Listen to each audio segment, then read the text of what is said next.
তো গাইস, আমি এখন আছি শিলিগুড়িতে। এখানে শপিং করতে এসেছি। এটা হলো শেঠ সিলাল মার্কেট। তো এখানে ঘুরতে ঘুরতে পর্দার দোকানে চলে এসেছি।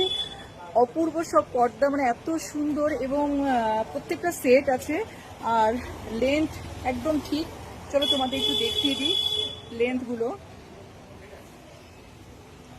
এই যে দেখো পর্দাগুলো, খুব সুন্দর পর্দাগুলো, প্রত্যেকটা পর্দা সুন্দর।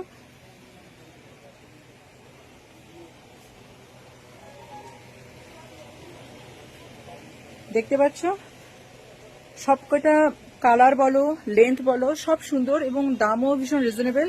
আমি তো আমার বাড়ির জন্য নিয়ে যাচ্ছি। তোমরা শিলিগুড়িতে এলে যদি মনে করো পর্দা নিয়ে যাবে, তো এই দোকানে এসো। আমি অ্যাড্রেসটা দিয়ে দিচ্ছি দোকানে। দোকানের নাম হলো সুশীল বস্ত্রালয়। ঠিক আছে, তাহলে এখন আমি রাখি। আর আমার পছন্দ হয়েছে সেটটা। এটা একটা রুমের জন্য নিচ্ছি আমি, আর বাকি রুমের জন্য অন্যগুলো নেব। তাহলে আমি রাখি এখন। Tata, bye, see you, tata.